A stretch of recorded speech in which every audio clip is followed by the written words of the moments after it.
Time is X minus 10, 9, 8, 7, 6, 5, 4, 3, 2, 1, 0.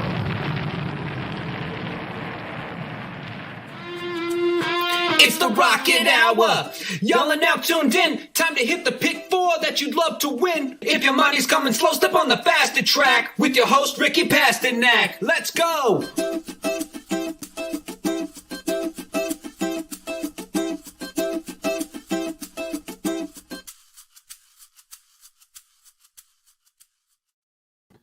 Good morning, everyone, and welcome back to another episode of the Rocket Hour. This is our 41st episode.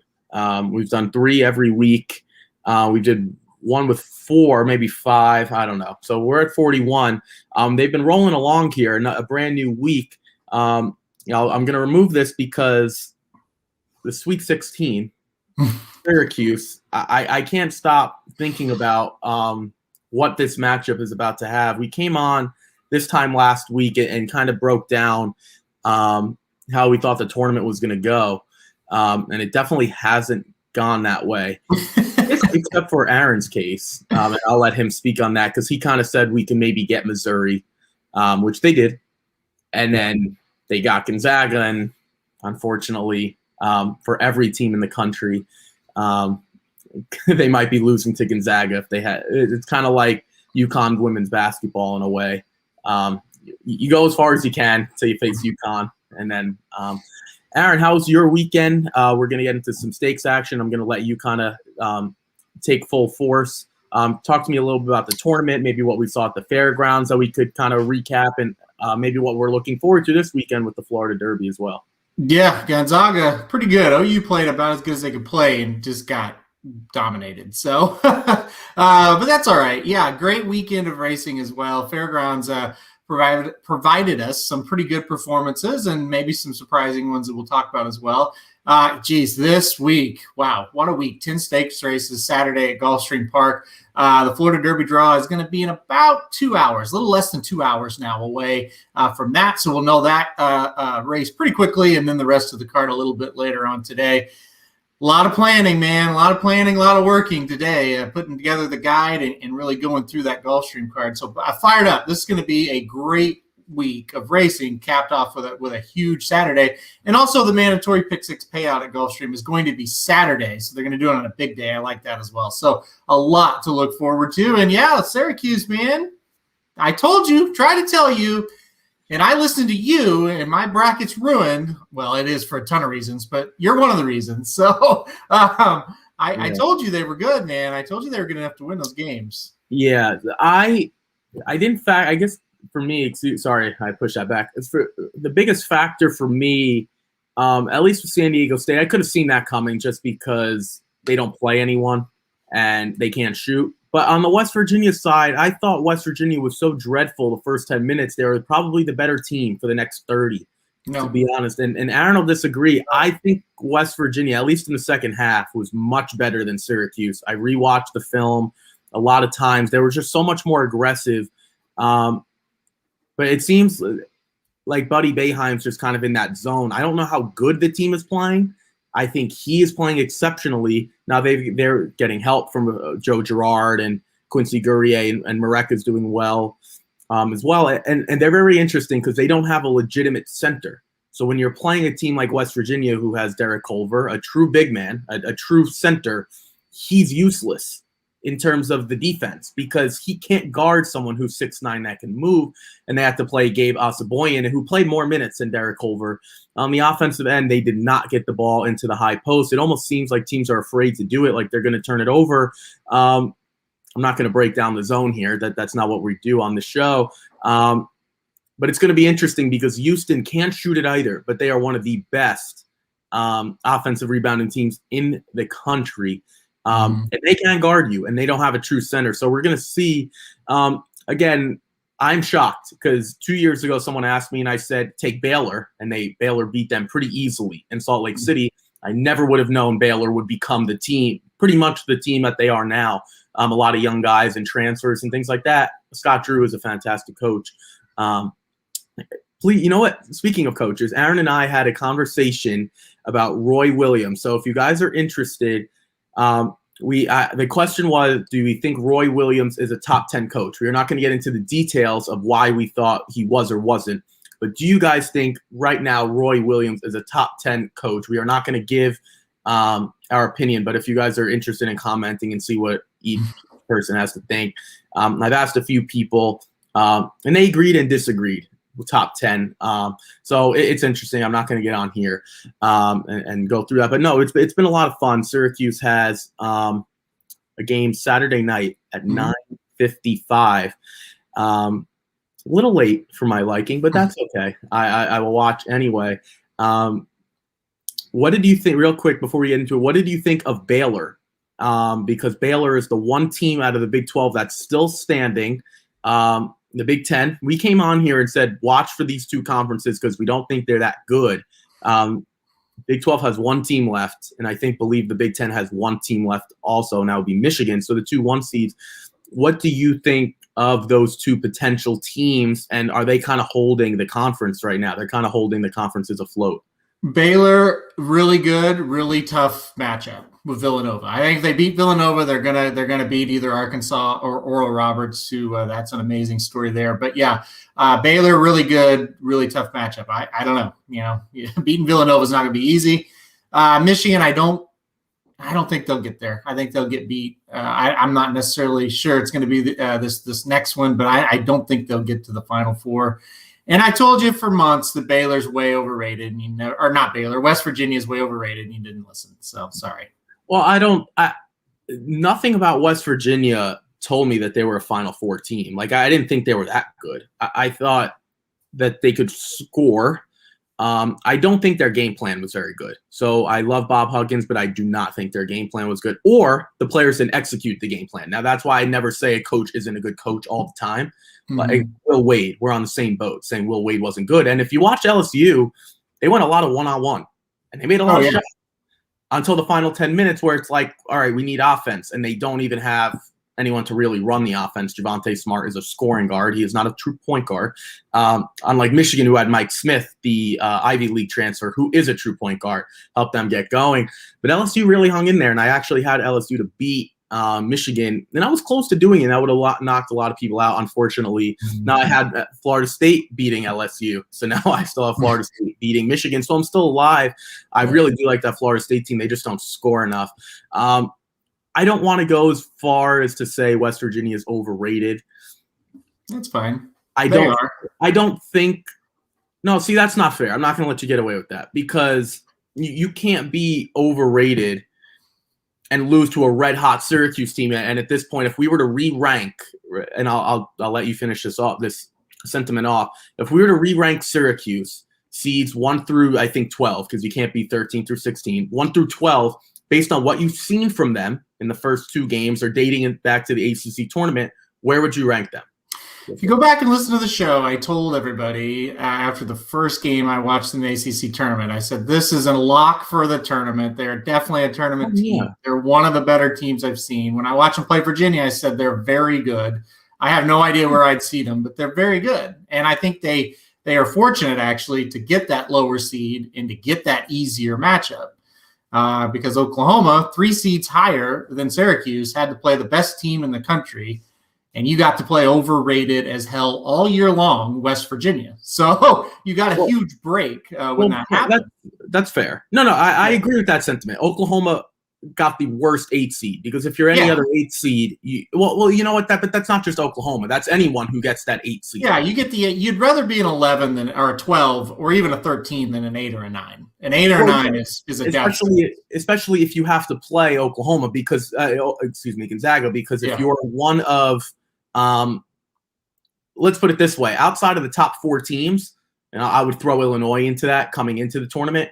Outside of those top 4 teams, I think there's a significant difference between 5 and the rest of the country and 1 through 4. So I agree. Being number 10, having a chance to play 7 and then playing 2 is a much easier task than being 8 or 9. So I completely agree with you there.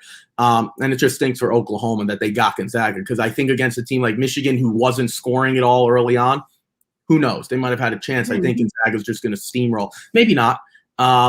I know they were missing Davion Harmon, which hurt as well. I mean, they needed him to play. And Brady Manick, I don't know what the heck has happened to him. I know he's had COVID deals, but he's not the same player that he was a year or two ago.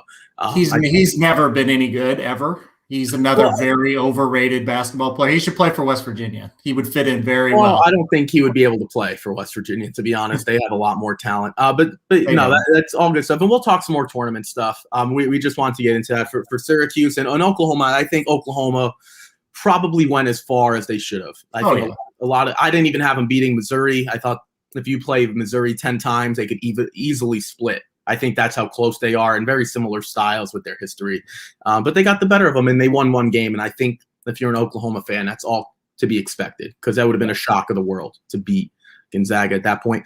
Let's get into the Close Shave Rocket launch, brought to you by Manscaped. Support for the Rocket Hours brought to you by Manscaped, who is the best in men's below-the-waist grooming. Manscaped offers precision-engineered tools for your family jewels. They obsess over their technology developments to provide you the best tools for your grooming experience. Manscaped is trusted by over 2 million men worldwide.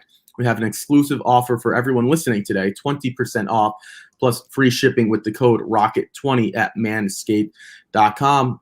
Let's get into it, Aaron, and I'll throw it to you. We're going to start with the first race at the fairgrounds. Again, we previewed all the stakes races at the fairgrounds on Friday, I believe, and we're going to do that again.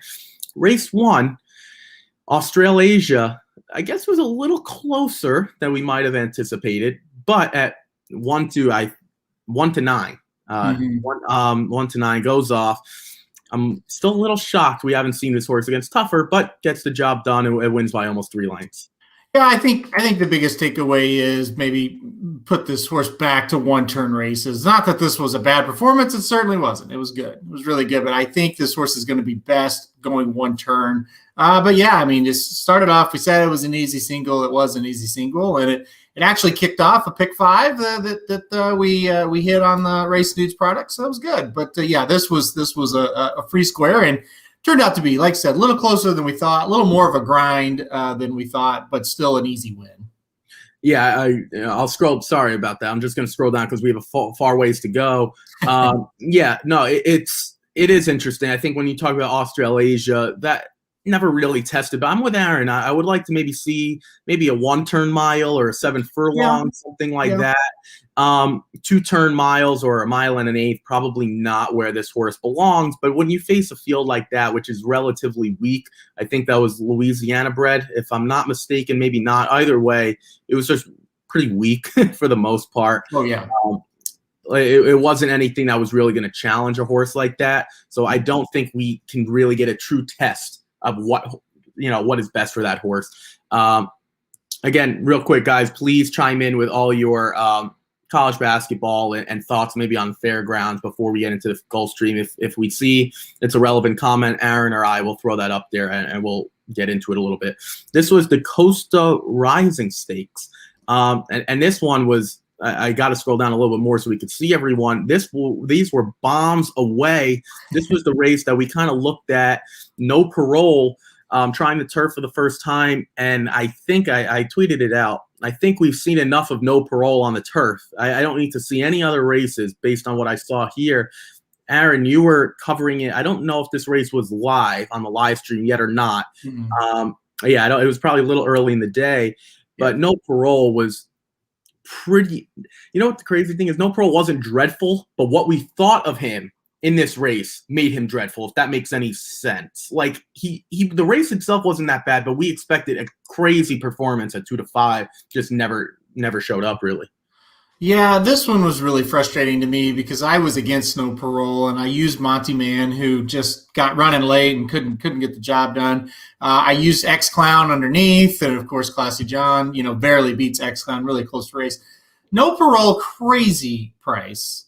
Listen, I'm not gonna badmouth the horse too much because he broke, pretty poor. He didn't get the trip that he wanted. He didn't run awful.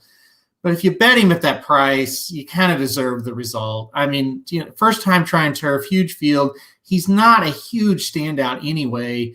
Anything below even money was just not worth playing on no parole. And then, like I said, maybe if he gets out to the lead and gets in front, he wins, and you still maybe cash that ticket. But when he didn't break well and he got that trip, it's like, yeah, this is not going to go well for this horse. So yeah, just put him back on the dirt. That's what he does best, and let's just let him do what he does best. Yeah, I have nothing else to add. I did use a few other horses. I tried to beat No Parole. That price was just ridiculous. Yeah. I have no idea. Maybe Aaron, maybe you could speak on it. I have no idea who thought this horse should be on the turf. This horse has been pretty talented on the dirt, and to try the turf here just doesn't make any sense. I hate to accuse Tom Amoss of this, but did he maybe get real? I'll throw it to you. Maybe you know, maybe you don't know. Maybe just a little bit too cute. And we in sports, I say too cute is like, we're gonna try something that we probably shouldn't, but we just want to prove how good this horse is. Like, why try the turf and kind of embarrass yourself? I don't know if it was Tom Amoss. I'm not criticizing him. Whoever came up with the connections, it was a really awful move, and I don't think it was a move that needed to be done. Yeah, I think Dennis probably hit it on the head. There's not a lot of Louisiana bred sprint stakes coming up. Let's throw him in there, kind of get a race under his belt. Yeah, maybe he'll like the turf. I think that's probably the best explanation for it. But I'm not going to say embarrassed, because I don't really believe that as much. It's just like they tried it. It didn't work. I don't really know why they tried it, but sometimes it like I said, if the horse breaks well and gets out in front, I kind of think he would have won. So, and then what are you saying? Well, now you got a horse that can run on turf. He can run on dirt. It was a great idea. Sometimes the horses they get unlucky, and that could have been the case here. Yeah, again, exactly. That's the type of race where, like, we would love to ask the horse what happened. And there are very few, seriously, and there are very few times that I feel that way, but it's like one of those situations, like No Parole might have gotten on the turf and said, the minute he stepped on it, I hate this surface. Yeah. And that's what I'm saying. And maybe he didn't break well because he didn't like the surface. We don't know. And that's what I'm saying. There are very few races where it's like, I wish I could ask the horse what happened. And this happens to be one of those situations, because he might have stepped on that turf and said, I hate this shit. Well, he may have took that first step and thought, and that's why he's like, "Ooh, what is this?" So or maybe he just slipped. Yeah. Exactly. So we have and that's exactly. I think that's what I meant by that. It's just one of those situations I wish I could have asked, and I almost never think that because the connections are so good. If I don't think like the connections, then I would have been more skeptical. Yeah. Let's move on to the Crescent City Derby Stakes. This race was won, I would say, pretty easily. Who took the money ended up only winning by a neck.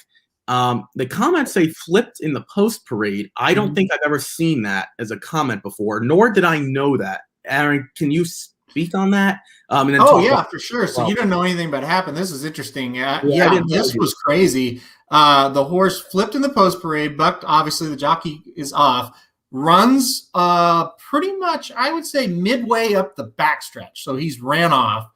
They corral him. Many people thought he would scratch. He didn't.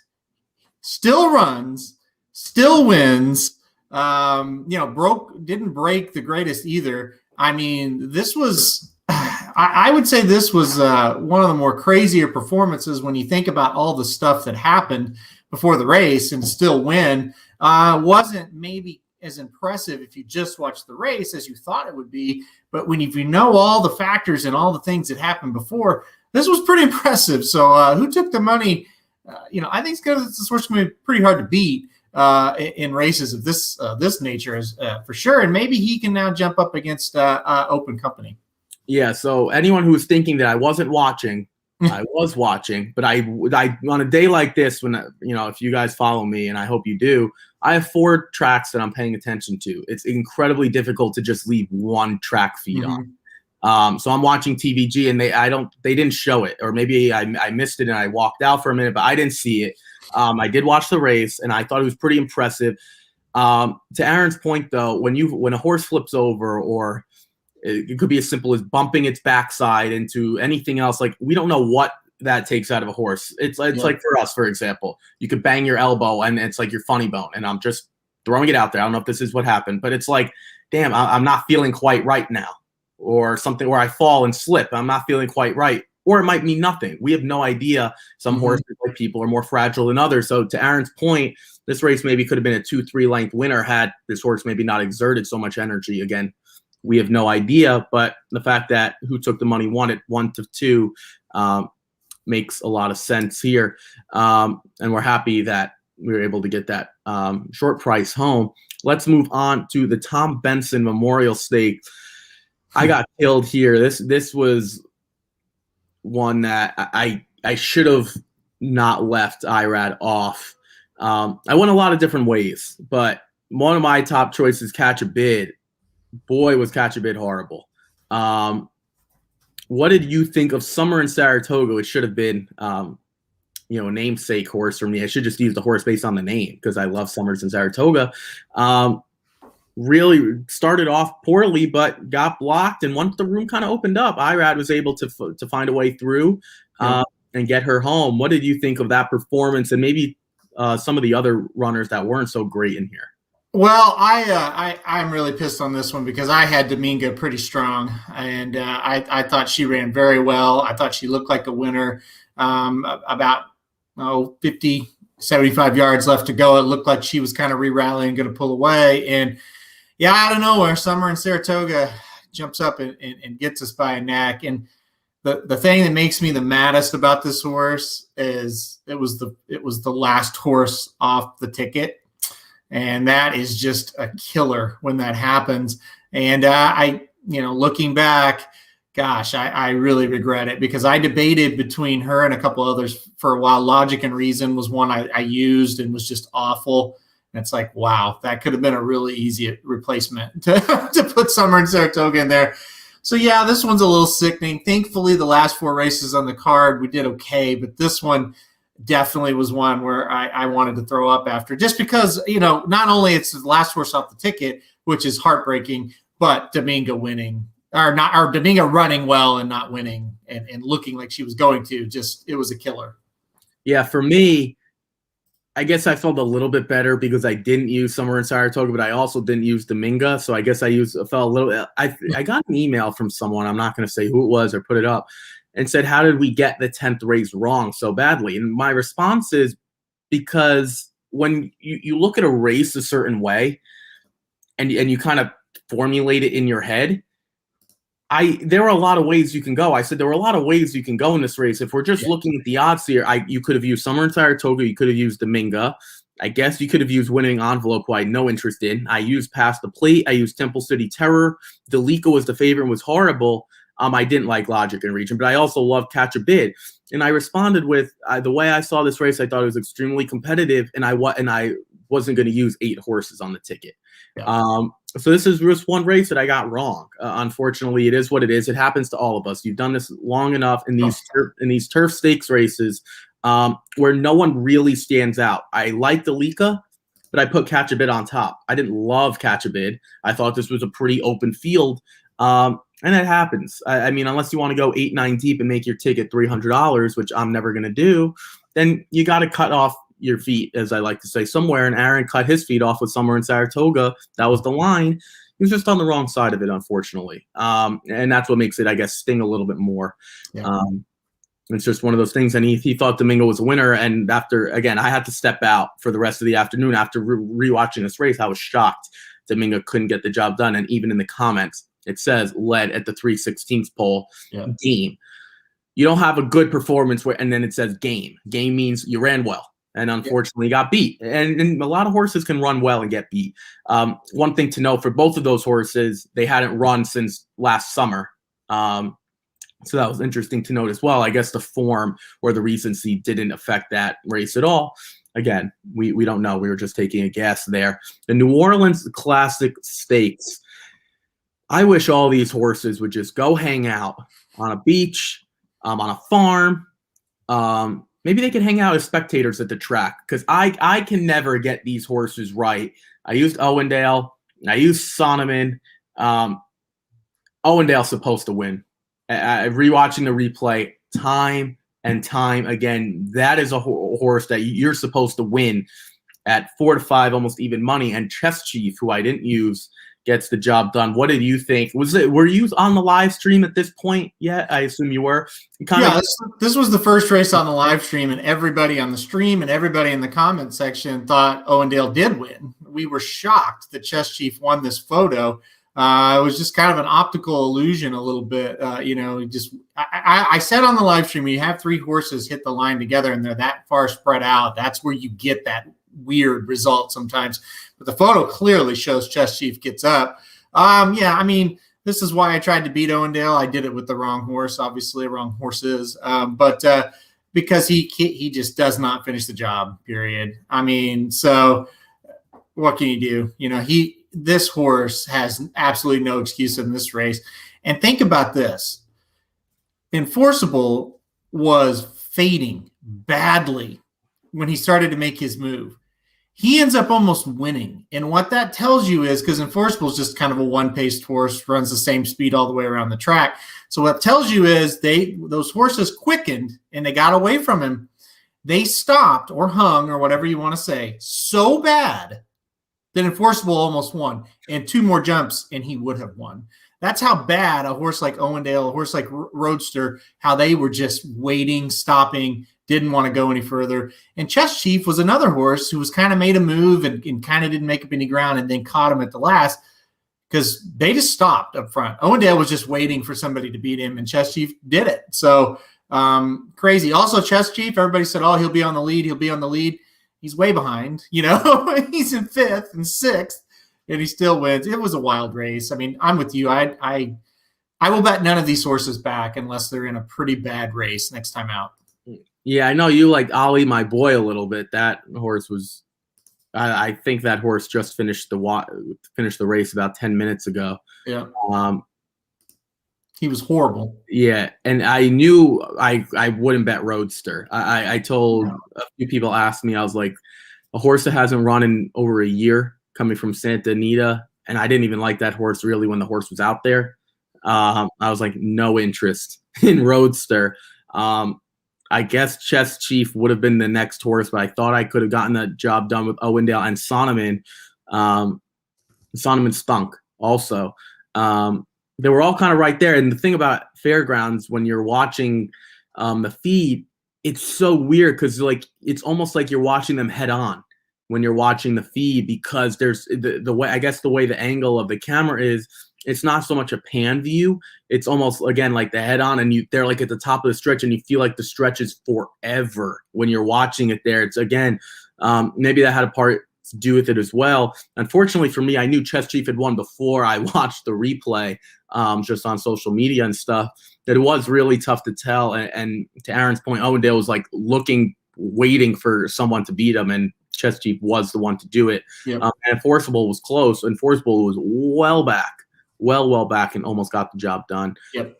But again, these horses aren't very good. It was like running a molasses watching these horses over and over again. None of them were impressive. Let's move on to a horse that was impressive, and that's Colonel Liam. Colonel Liam has been on fire lately. I think this is a Todd Pletcher trainee.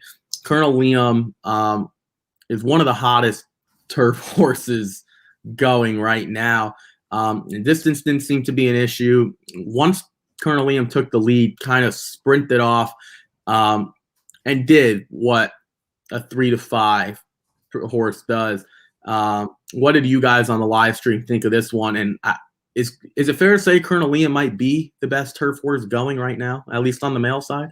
Oh, yeah, there's no doubt at this point. Now, we haven't seen some of the other really good ones come back yet, but this division was kind of weak anyway, the older turf division. But you got to think some of those Chad Brown 3-year-olds we haven't seen yet might be able to have a little bit of a say in things. 3-year-olds last year, there'll be 4-year-olds, I should say, that beat Colonel Liam that you've talked about a few times. But, yeah, this horse is he's in a different class right now. This was just a really easy win. Just a workmanlike, classy win. Give this horse a ton of credit. To ship over here and really not get out of second gear and win the race was really good. So yeah, we were all impressed. And then you get on Twitter and people were criticizing it, and I'm like, I I don't really know what you wanted him to do, you know? So he beat two Emmys who I thought ran the race of his life by a length and a half.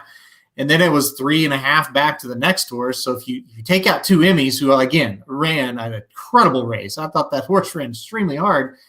Well, Colonel Liam is like 5 clear of the rest of the field. So I thought this was a really good effort.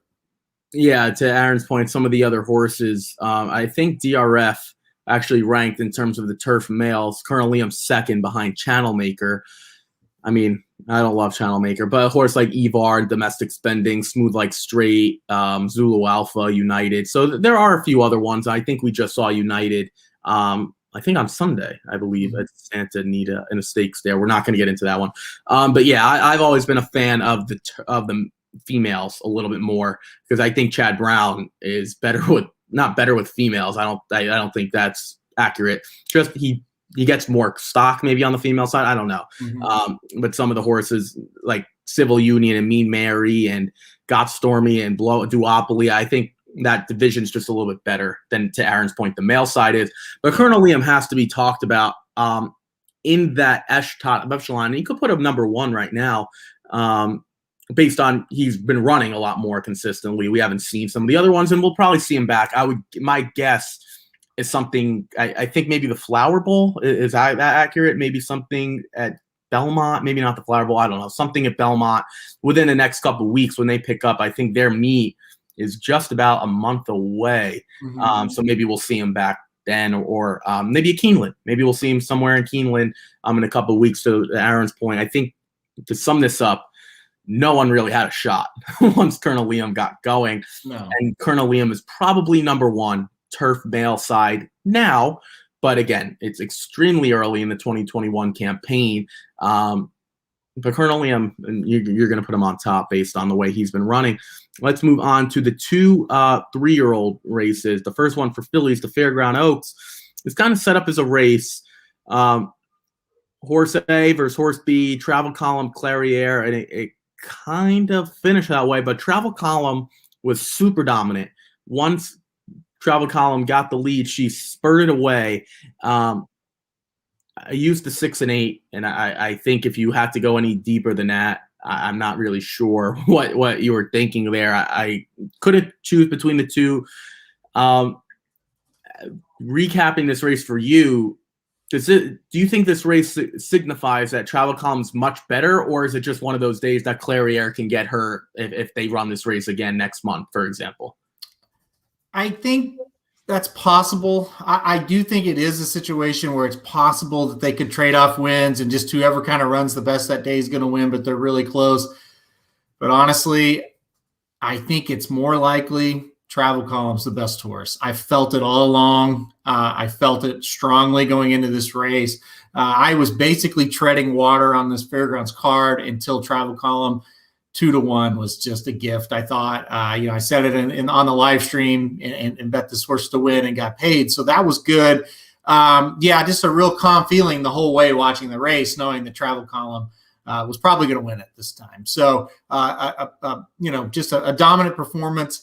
I thought a big factor that a lot of people didn't talk about was the ride on Clairiere 2 races back was just magnificent. Saved all the ground, shot up the rail. And I think kind of surprised Travel Column, and the horse had a lot of run. In this one, Clairiere kind of finished how a horse from off the pace usually has to finish. They're kind of wide. They're a little too far behind coming into the stretch. Well, not too far behind, but a little too far behind when you're trying to catch Travel Column, I should say.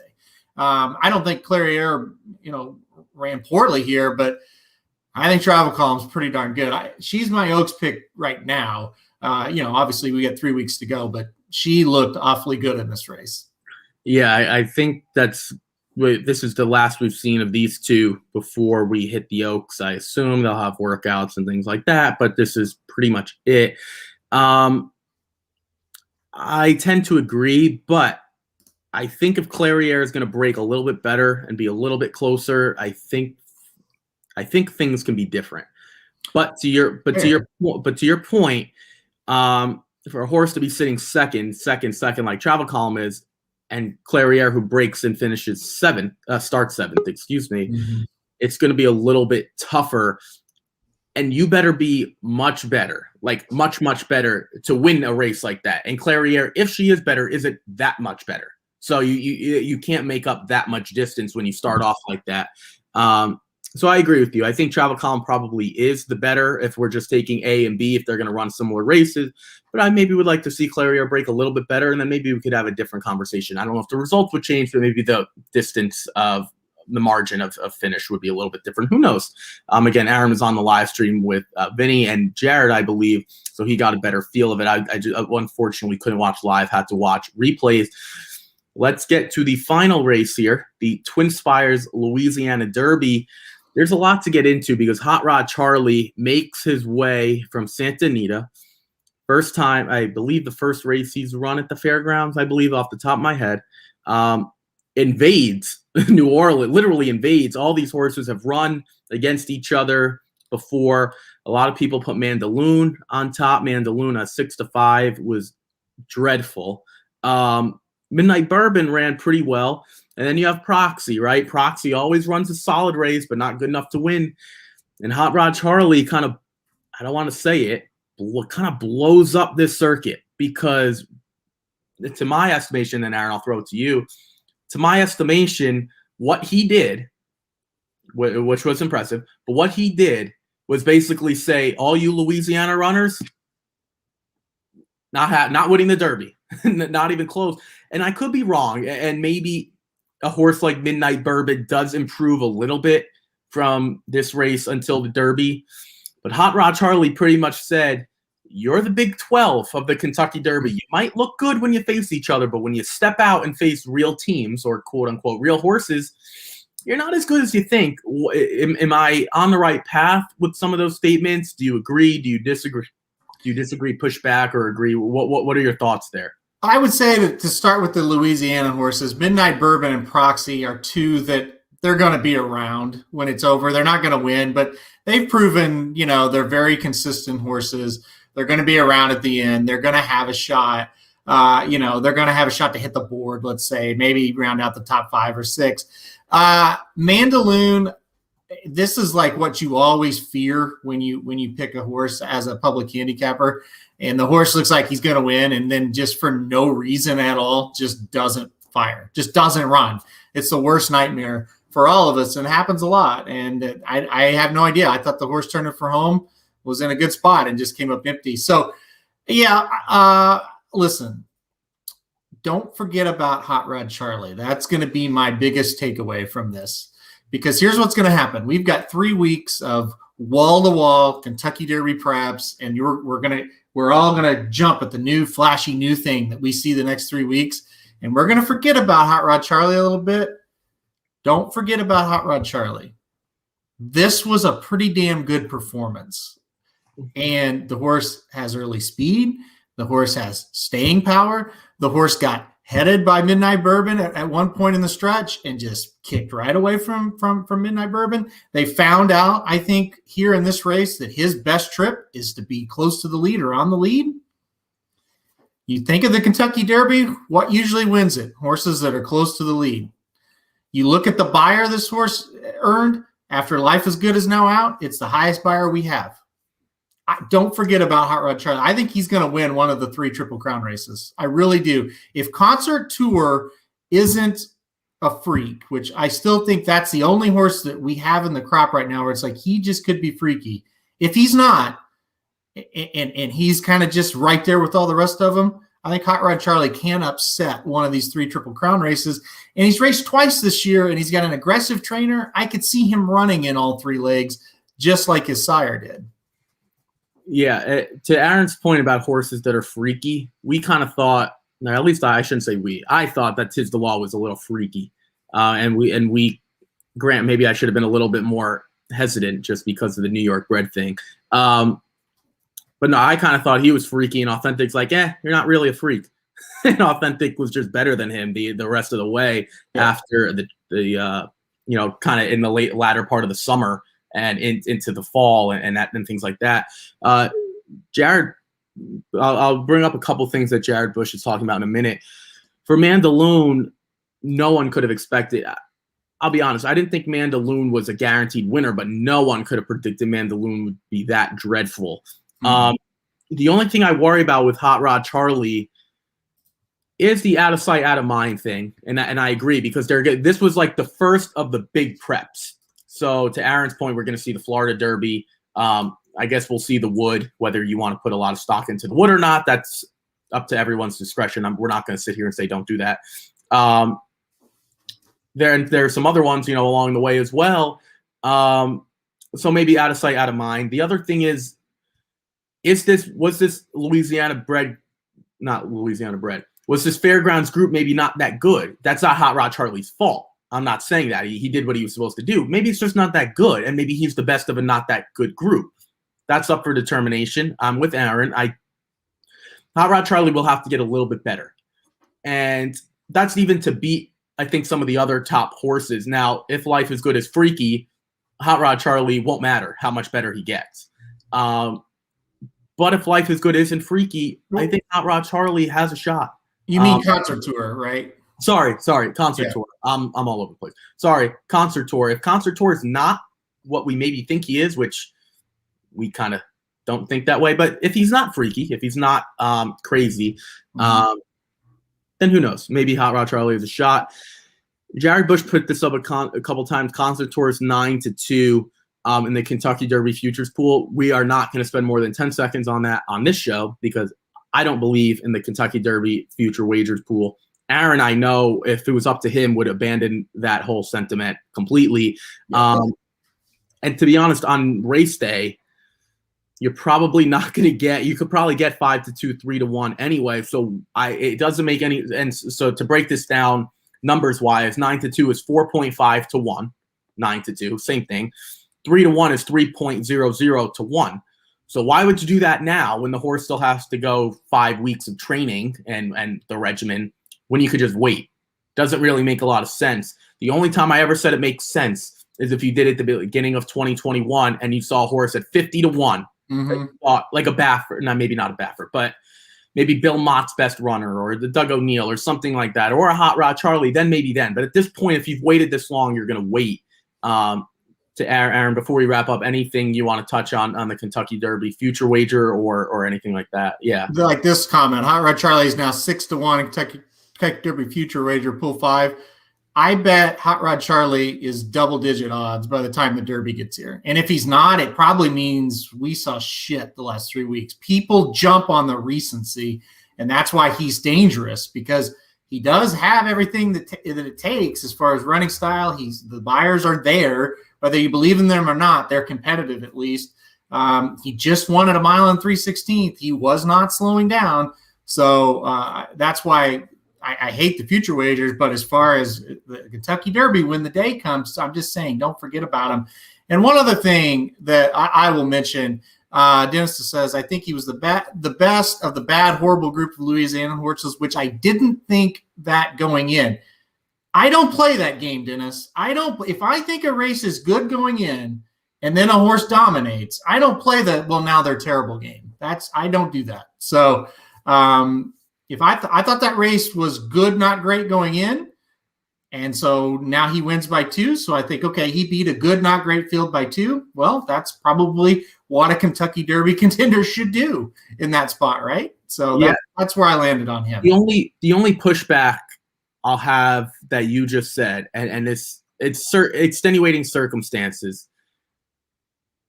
Unless a horse wins a race like that by 9 lengths, then I'll throw everyone in that field out. But we didn't see that. We just saw what a good Kentucky Derby contender should do.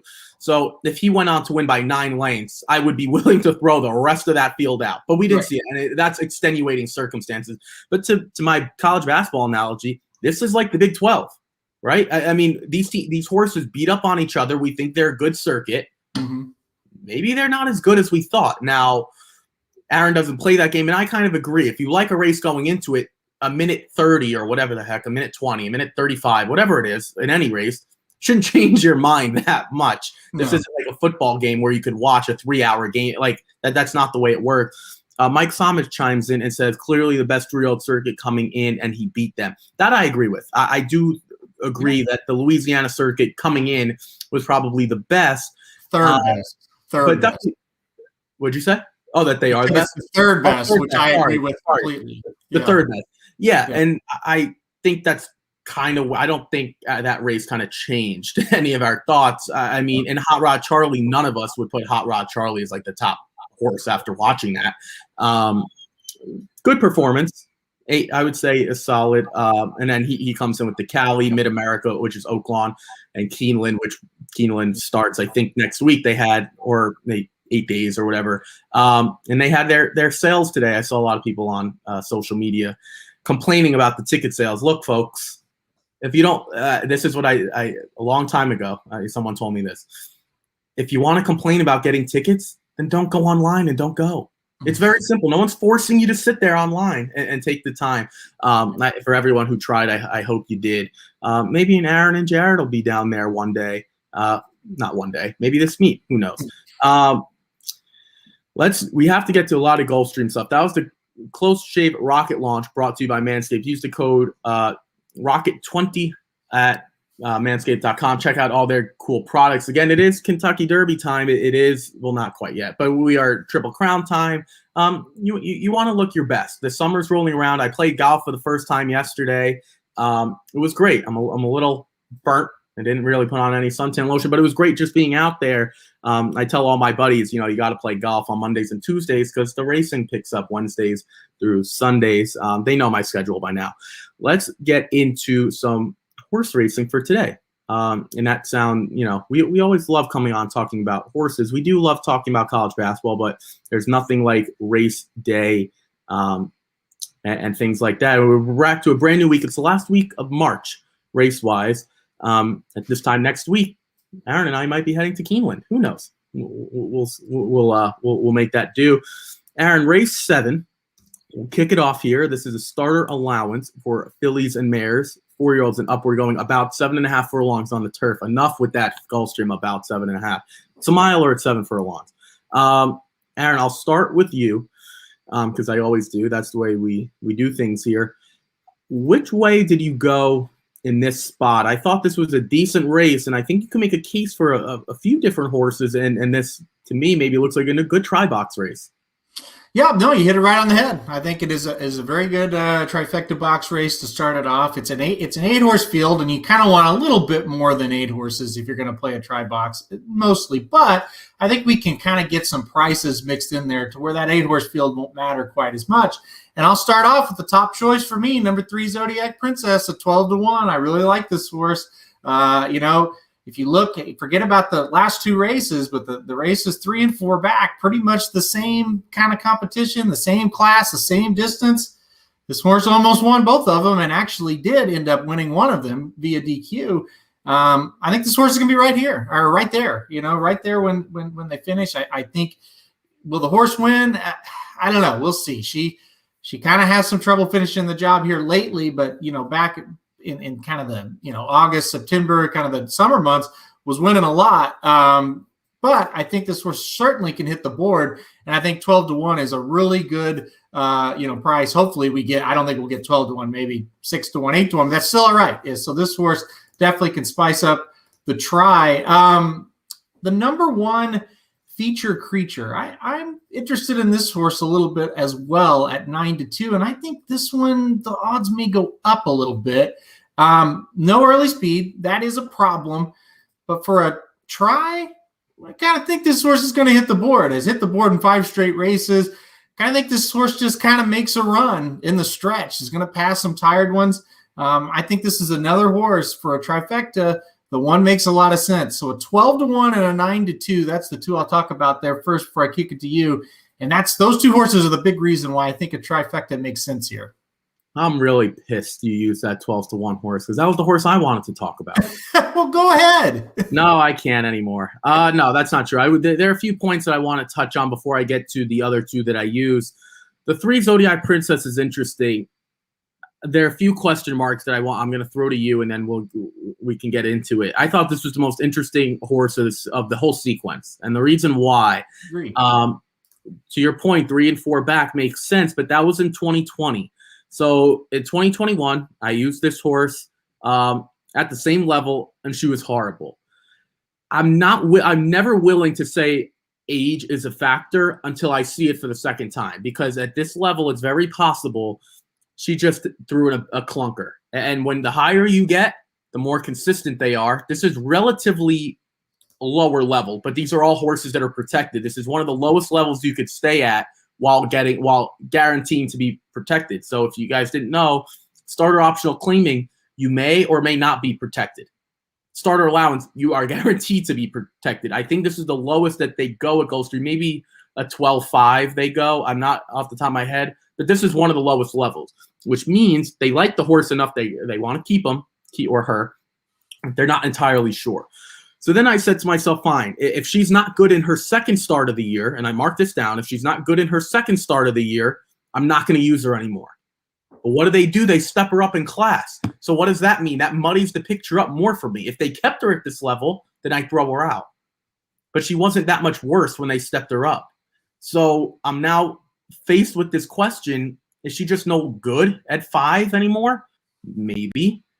I don't know. But she does have enough tactical speed.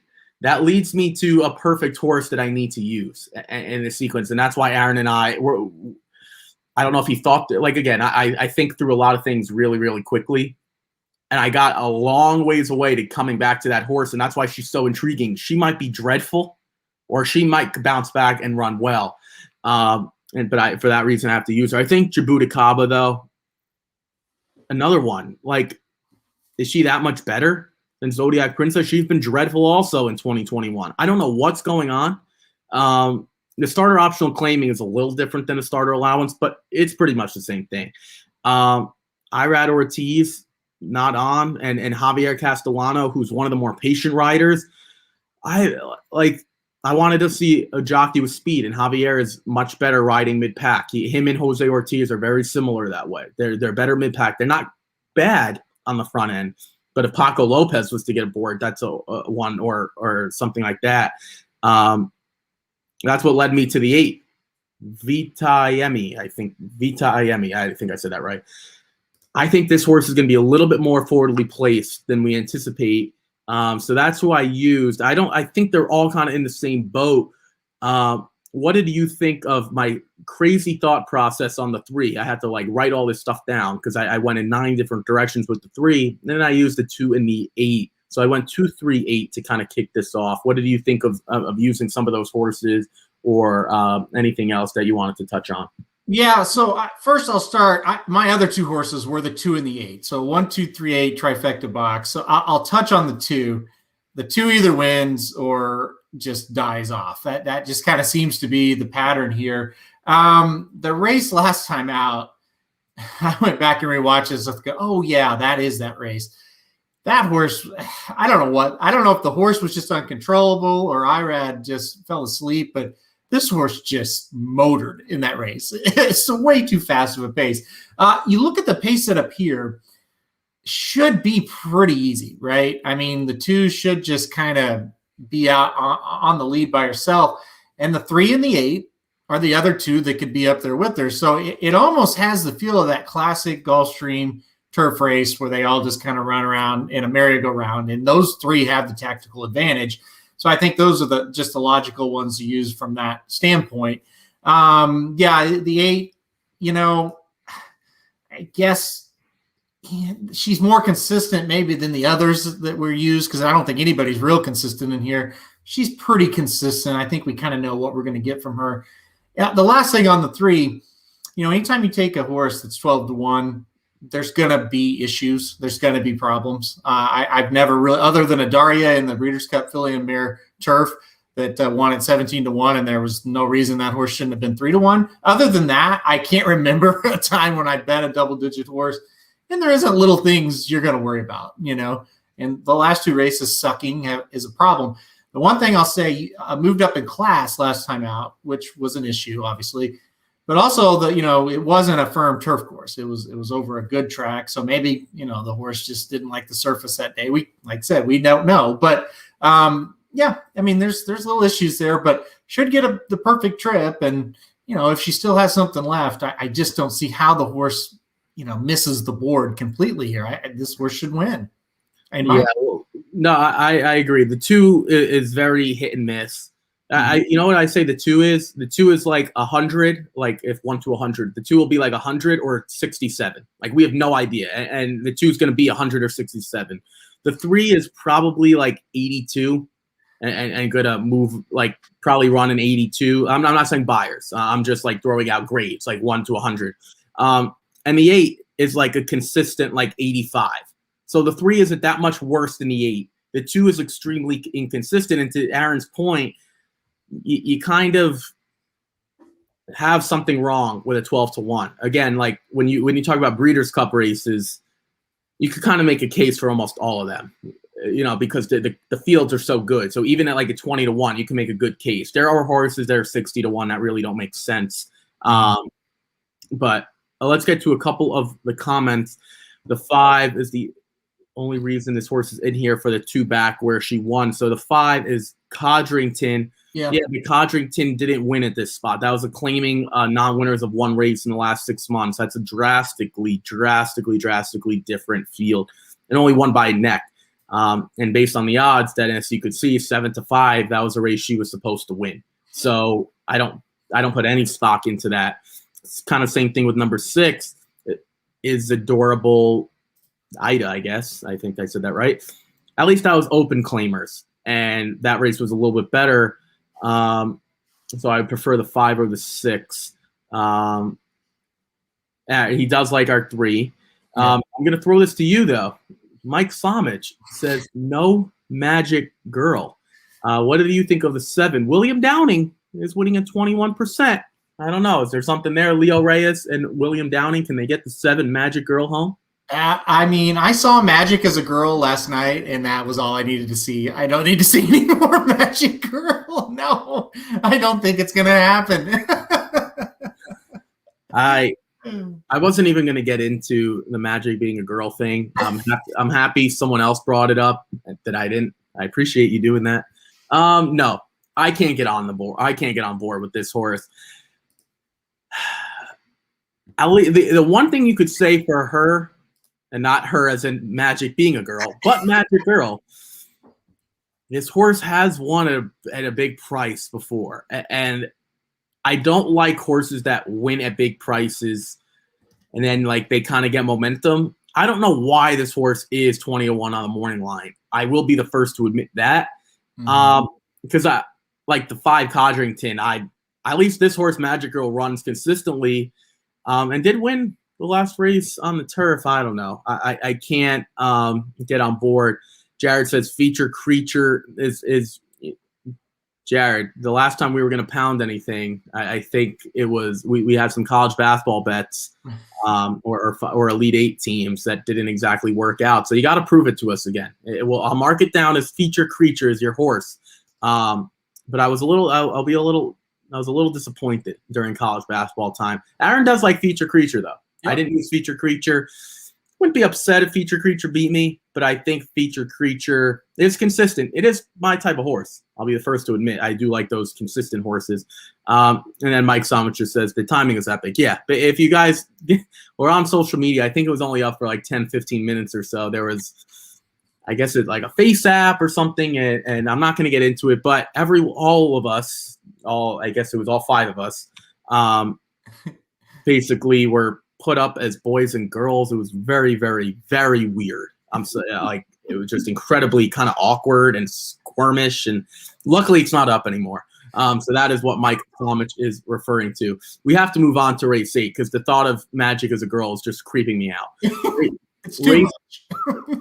Yeah, way too much. The race 8 is a starter allowance race. So again, we're going to be protected here. Starter allowance for 4-year-olds and upward. And all that other good language, going about 7.5 furlongs again, going to bother me with that distance, of course. I'll start by saying I think you can make a legitimate case for all the horses, especially with the 3 not so subtle as out. So that was the one horse I marked down. I was like, all right, I don't want this horse. And of course, that horse is out. I used 5 in here. The 2, let's talk about the 2 I didn't use. Uncle Curly and Burly Boy. I didn't use those 2. Maybe if Aaron did, he'll touch on those. I put American Ninja on top. I have no idea what happened in his last start. The pace was a touch slow, and that's what I'm going to chalk it up as. Starter optional 12.5 and this starter allowance 20. Not really that much of a difference. It's more about language. I think when we're at this level, it doesn't really make that much of a difference. 2 races in the claiming spots, though, last summer or into the early fall, I guess, September 24th, he ran extremely, extremely well. Now, that was against lower, but I don't know if the 20,000 claimer is that much worse than a starter allowance 20. It is worse. I'll be the first to admit it. But maybe just needed some time away. I think this horse will be far back, but I do kind of look at the rest of this field and say, I'm hoping there is some pace. 2 turns isn't great. Marco Spinessis, though, has been aboard, so that didn't mind me. So that was my top choice. I put the 2, American Ninja, on top. Where did you go here? I thought this was another good try-box race for you. Man, you have American Ninja on top, for real? Yeah, I would. I don't come on here and lie. I use 5 horses. I use 5 horses, so it's not like I'm sitting here like begging American Ninja to come on and win this race. Why? I assume you didn't use American Ninja. No, I did not use American Ninja. I have to kind of regroup here because what I'm using says the 3 is now scratched. Is that accurate? Let me look at this because I used the 3. So maybe I misread Nicoletti. I think he screwed up again because the 3 is now scratched in this race. So that's what I said. I said the 3 is scratched. Yeah, the 3 is scratched. Not So Subtle is now scratched. So it's a field of 7. Right, that's what I said. That's what I said. The 3 is scratched. I said that at the beginning. Yeah, but Nicoletti, I don't think had that horse scratched. So now I'm all screwed up. He did. No, usually I come on here and mess up. This is Aaron Halterman still upset about the Oklahoma Sooners. You messed this one. All right. Well, how about this? I'm going to let Aaron kind of redo his ticket, and I'll get into another horse that I liked, and that's the 5, Mr. Tip. I assume you like Mr. Tip a little bit. That's Mike Maker, Emmy Sail Jaramillo. This horse was really, really strong last time out, but this horse comes from the dirt. So that's the question mark there. But he does have plenty of turf experience, but he wasn't great at it. So, yeah, we'd have to look to a race that Jack Sisterson had this horse the last time he won on the turf, and that was at the 20,000 level non-winners of 2 lifetime. But again, I in my opinion, maybe it's irrelevant. I think a 20,000 claimer and a starter allowance 16, I think they're all kind of mixed in. I don't think, there's that much of a difference. And based on the way Mr. Tip has run in his last 2 claiming races, he probably belongs at this level. Now, is another one who's going to want to be far back. This is why the best advice I could give on the way I look at these races, if I like horses that I think they're the best, but they're come from far back, I have to go deeper because I do not want to rely on closers on the turf unless it's like a horse coming from a stakes race dropping into this spot where they're just that much better. But I don't think anyone's that much better. So that led me to the 2 and 5. Aaron, just let me know when you're ready, and I'll throw it to you. I'm born ready. Let's do this. Okay. I don't know if you're born ready because you were questioning Nicoletti for a minute. So, I don't know what was going on there. But, all right, I used the 2 and 5. Now I'm going to throw it back to you.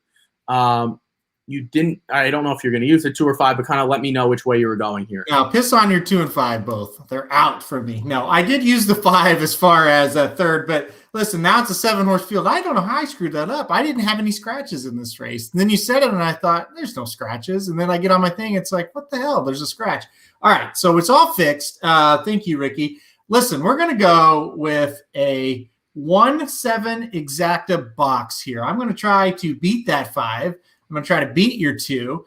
I'm going to go 1-7 exacta box. These were my top 2 choices. Let's see here. Simplify is who I had on top. Look, this horse last time out, I thought ran a much improved race. I thought the horse showed, early speed, but also could kind of sit off of it a little bit. I don't know. And you're going to think I'm crazy. I kind of like the move to Paco today, especially since the horse got the rail. I think he's going to be aggressive. I think he's going to send this horse to the front. And I think they're kind of going to play catch me if you can, and I don't know if they will. So I think the 1 simplified 6-1 could pull off a little bit of upset. I think the other horse that is just really logical is the 7 Cairo Campaign. This horse, since moving to the turf, has been really solid. First off the claim here, but only 20 days ago, and we kind of talk about that a lot. Probably going to run a pretty similar race if Mike Maker had the horse. I don't know. I just really like this horse a lot. I think the 7, it kind of is the other one that's going to be the speed, is drawn to the outside, can kind of sit and stalk if he needs to, or if not, can get to the lead if nobody else is going. So I really like the 7 as well. So 1-7 exacta box for me as I kind of scramble. I had a try, but I don't want to play a try with 7 horses. Oh, a 7-horse field. So yeah, I used the 1 again. I used the 1, 2, 5, 6, 7. So I pretty much used them all that I thought had any decent of a chance. The 7, yeah, the Mike Maker to Kelsey Danner thing's not great, but Kelsey Danner isn't doing anything different with this horse. 7.5 furlongs on the turf, and we've talked about that before. Just kind of keep doing the same thing, and this isn't that much of a turnaround, so I'm okay.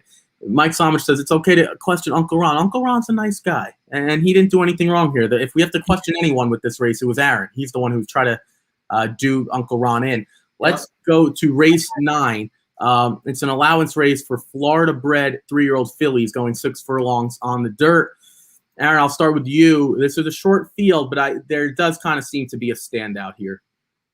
Yeah, I thought this one, it's just, will class win out? And if it does, then it's over. I think number 4, rest of the story is, I mean, for me, it's a single. Well, for you, I think you didn't single, but I think it could be. I did $10 to win on the 4. It's just one of those races. I don't want to bet a ton on it because, I don't know what this horse is going to get bet down to, but should win easy. 2 races back, an easy maiden special weight win. Then goes up, in a huge stakes race, $400,000 stakes race, almost wins, gets beaten in the neck. I think this is a good horse. I think she's just better than the rest of this field. Yeah, I agree. The 4 is the horse to beat, and that's rest of the story. Again, rest of the story going to be one name. I thought it was interesting though. The only reason I didn't single. Again, while I do think the 4 should win out and could be a single, I kind of liked Mon Petit Chou a little bit last year, and that horse never came back, and then showed up in this same spot in her first race off the layoff. So I wasn't entirely I want to just give her a second shot off the layoff. That's the only reason. Because the 4 Battle Cry, I mean, we kind of seen what she would do at this level. Twin Bridges, maiden claiming win, no thanks. The 5 Big Rings had been more consistent than the 3 in terms of running races. Big Ring, think about this. Big Rings is 5-2. Ran the same race that Psychic Ability won when Mon Petit Chou ran when these two faced each other. She has one more race under her belt, finished 17 1/4 lengths off the lead, and had more consistency. The 3 will make her second start off the layoff and finish by 5 1/4. So who would want to take 5-2 versus 9-2 on that horse? And I'll also take Javier over Emma Isael Jaramillo. Good Lord for anyone who wants to take the 5 over the 3. I'm sorry. I'm not saying the 3 is going to be better, but if you're talking value and you're not going to single, I'll take the 3 any day. And then the 6 Ellie Resistant, just not good enough. So I went 3-4. I think Aaron and I are kind of up to the same tricks there, 3 and 4. Let's move to the last race, maiden claiming $35,000 for $30,000 for 3-year-olds going 1 mile on the turf. I'll start. I took a few shots in here. I'll kind of scroll down so you guys can see. We're a little bit bigger of a field. I think the 13 and the 14 are out. Those are also eligible. No surprise there. I put the 6, the Great Oz, on top. Maybe that's a homage to the Wizard of Oz. I don't know. But the Great Oz. The Great Oz, I thought had run better on the turf. We saw this horse last year on the dirt. Wasn't great. Then comes back as a gelding and kind of looked a little bit better. It also makes sense that they dropped this horse in for a tag. At the 35,000 level, 2 starts back, this horse finished second. So why would I not want to use that horse again? Finishing second by a half a length is closer than any of the other horses have gotten, I should say. The 10 City Magic has done it as well, and that's why that was my second horse. I went 4 deep, but I think City Magic now in Mike Maker's barn, No offense to Larry Bates, but Mike Maker's better. I always come on here and I'm honest. Mike Maker's better, should do better in his first start. So I went 4 deep, and I'm relying on the 6 and 10 to get it home. The Great Oz and City Magic. Aaron, where did you go here in the final race? All right, I thought this obviously looked like a trifecta box play, 12 horse field, and I think it's 12. Nobody scratched, right? So I will go 13, 14. They also eligibles, but I'm not. Listen, don't get tricky on me. All right, okay. So I'm going to go a 50-cent trifecta box, 2, 5, 6, 11. So you use the 10 City Magic. Yeah, I don't know. Maybe I should have used that one, but let's get crazy. Let's try to get some of these prices home. Core curriculum for me was the top pick. I think moving to the turf is going to be the answer for this horse. And strong connection. So I definitely think the 11 in a field like this makes a lot of sense. This horse, the breeding does scream turf to me. So I liked the 11 on top. The 5 I thought was a little bit interesting as well. They tried dirt last time out. Obviously that didn't work. But now we're dropping back in class and we're going back to the surface that the 5 was intended to run in all along, or run on all along. Maybe it just needed the class drop. So I thought the 5 at a big price there made some sense to kind of spice things up. 1 horse to the outside, the 6, I think, that seems to be a pretty logical horse, and you use the horse as well. That's just kind of if none of these ones that we're kind of just don't have the question marks about, if they turns out it's like, well, the 5 just sucks, or well, the 11 just sucks. It didn't need turf. He just sucks. The 6 is probably that logical contender to get it done, right? I mean, we kind of know what the 6 is. So those were my top 3. I threw in the 2 just to get crazy here. I think Hey Padre, and look at Ricky. He's like, this guy's nuts. I don't know. Getting back to the turf. Second time on the turf. They tried the dirt. Didn't work out. We're dropping in class. Julian's staying aboard. Lynch can kind of get sneaky. I think the 2 might run well here. I think 20-1, worth a swing. All right, he's done with his crazy spiel. You know what the great thing about handicapping? It's funny because whenever I ask someone that I respect and trust, anytime Aaron says he likes a horse, I always do give that horse a second shot. Unless he says this is a complete guess or it's a hunch play, then I won't. But he didn't say that here. So if he says, oh yeah, my cousin's brother's son's name who owns the sandwich shop I go to, his nickname is Padre, that's why I'm betting him. Well, okay, fine. Then I won't listen. But he did make a couple cases, so I'll always look. But even the way he kind of gave us this whole spiel on the 2 didn't even sound convincing to me. Like, Julian gets aboard and there is a drop. There was a lot of shake of the shoulders and a lot of hesitation. So I don't feel bad about using the 2. If he was gung-ho about the 2, maybe I would have changed my mind. But for the way he plays, I definitely think this horse can spice things up. Not a true win candidate for me. The 5 is interesting, though. American Great, because I do agree. This American Pharaoh, you can kind of, he's kind of proven you could run on the turf and the dirt a little bit flexible, similar to like Into Mischief. Gary Barber purchased this horse for $385,000. Not the best investment Gary Barber's ever made. Holy crud. This horse is horrible. Hey, look, if you got $385,000 to spend, I guess he's doing something right and I'm not.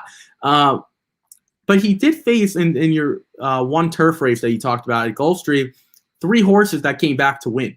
Win From Within won that race, and then Floriform won the next time out, and so did Crew Dragon. Maybe that race comes back a little bit better than we kind of anticipated. So I'm with you on the 5. I really hate Woodbine turf runners or Woodbine runners at all, but I'm kind of with Aaron there. And then the 11 core curriculum just makes a lot of sense. The only reason this horse didn't start on the dirt, and Aaron, tell me if I'm wrong, the fact he was a Triple Crown nominee, which meant they wanted to pay, make the payments for this horse just in case he was good on the dirt. That's my guess. And they quickly realized, this horse isn't all that great. Let's, try him on the turf. So Aaron and I are pretty much on the same page. Jared quickly says, the 12 Brett's World. This horse, Aaron, his Brett's World might be just as crazy as the 2. This Padre horse you're talking about. Hey, Padre. This horse hasn't run on the turf at all. Any horse that runs in a stakes race after not running 2 great maiden special weight horses, maiden special weight races, I'm out on. So I'm going to be out on this horse. I hate that. I don't get why they do that. And then they dropped him in for a tag. This horse has been close once last year at Parks. Do you like this horse at all? I couldn't, it's tough because I just made a case for the 2, and I that 2's going to win, by the way. But I hated the 12. The only thing is, it's like, yeah, you switch into the turf, so maybe that just wakes the horse up. That's kind of what you're trying to play there. I mean, and it might, but I don't know. I couldn't get there with the 12. Early speed, got that going for you. So, I mean, listen, I played this race as piss on the 10. I'll try to beat the 10. It's this horrible race, and let's throw out the favorite. And I don't think the 10 is a standout anyway. Even if you like the 10, it's like, yeah, you better get a price like that. That horse really shouldn't be bet down too hard. So anyway, yeah, you kind of get a little creative. I did not like the 12 though. No. I didn't either. But again, I'm probably walking the 12 into the winner circle. Yeah. Let's recap what we got going today. We got a few minutes left before I have to go. I went with the 2, 3, and the 8 in the first race. I think the 3, Aaron and I are on the same page, maybe for different reasons, but we've gotten to the same conclusion with the 3, Zodiac Princess. Hopefully we can get that one home. Race 8, I went 1, 2, 5, 6, 7. I think you can make a case for all of them, and they're probably all going to run the same races. They have a good amount of starts under their belt for the most part. Aaron, I know, likes the 7 Cairo campaign. I put the 2 American Ninja on top, but again, I did use the 7 as well. Race 9, it looks like it's a battle between the 4 and herself. If the 4 runs her best race, the rest of the story, then it's not going to be a story. It's going to be her galloping away, and she does have early speed. I do like the 3 a little bit. Let's see how she does second off the layoff. And race 10, we just talked about it. I went 5, 6, 10, and 11, and that's going to round out my pick 4. I went with 3 by 5 by 2 by 3, and that equals $45. Aaron, where did you go? Race 7, kick us off. Yeah, so race 7 I thought was a pretty good try box race. So 1, 2, 3, 8 trifecta box to kick it off. Race 8, I had to adjust there, missing the scratch. So a $2 exacta box with the 1 and the 7. Just going to try to beat a couple of the favorites there with those 2. Race 9, $10 to win on the 4. Just believe that horse is a little bit of a standout against that class. And just going to take some swings. Going to try to beat the favorite in race 10, who I think is vulnerable. So I'm going to go 50-cent try box 2, 5, 6, and 11. $38 total today to kick off the week. Yeah, we've got a big week coming. We will do. We're going to do our Sweet 16 picks. And then hopefully Final Four stuff on Friday. Unfortunately, I have a doctor's appointment to get to, so I am going to head off. Yeah, Aaron's shaking his head, but he's got a lot of thinking to do also, questioning Uncle Ron. That rubbed me the wrong way. No, sometimes we're just going so quick, and he's got a lot of tracks to update. We will see you guys tomorrow back here at Gulfstream Park.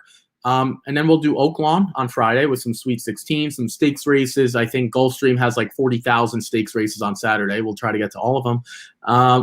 We got a lot coming this weekend. Again, we are just, I think we'll be 4 or 5 Saturdays away from this Saturday, from the Kentucky Derby. Again, hopefully you guys got your Keeneland tickets. If you tried, if you didn't, keep trying. If not, you might be able to get them on secondary markets. Sure, it'll be a little bit more expensive than the original website, but we will try. For everyone, I got to go. We wish you luck today. Everyone stay safe, stay healthy, and we will see you guys tomorrow. We will be back at 11 a.m. tomorrow, unless something changes, 11 a.m. tomorrow, a little bit of an earlier start today. So we will see you guys tomorrow, bright and early from Gulfstream Park. Again, everyone, good luck today, playing Wednesday, Gulfstream Park, March 24th.